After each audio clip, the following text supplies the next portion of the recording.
Honda ADV 160. Yan, papakita lang natin mga LEDs. Ang kinabit natin dito, dala yun ni Sir. Ito, AES GR6.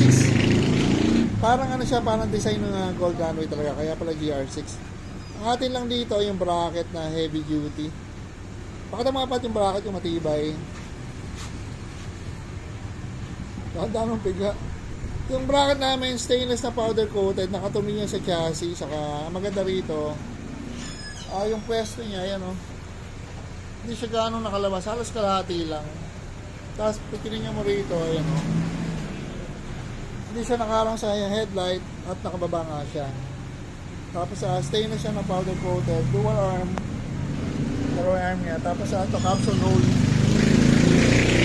Mga extension yan ano.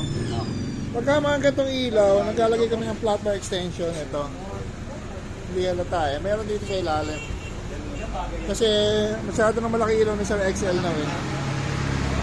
Ginawa lang natin dito yung wiring. Ay hindi. Kinabit lang natin yung ilaw. May sariling harness na yun. At sa atin lang dito yung bracket. At nire-bracket na rin natin yung X6 ba to, Sir? Ito. X1 GT? Ayun pala yun. So yung X1 GT niya, pinalitan natin ang bracket. According kay Sir, ma-vibrate daw. Pakita natin. Pwede nga pakita, Sir. Pwede ka pong pakita. Pakita natin yung owner, si Sir. Taga saan mo ba si Sir? San Jose del Monte. Ay, si Sir kachat ko kanina. Tinatanong niya kung maulan. Kanina, Sir, di naman maulan eh. Ngayon lang.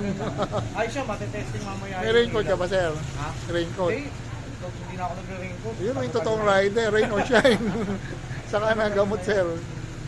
Okay naman ba, Sir, yung bracket, Sir? No, okay. Actually, kaya ako yung pinili kasi nga hindi siya kapantay ng headlight. Tapos nakapasok. Pangit kasi nakalabas. Ano, exage tingnan eh. Ayun. So, yun yung main reason. Tsaka yung tibay, siyempre. Stainless pa yan, Stainless, Sir. oo, stainless. Yan mga LEDs, dahil na tayo rito. Honda ADV 160 with the Nelson LED bracket. Yan, thank you.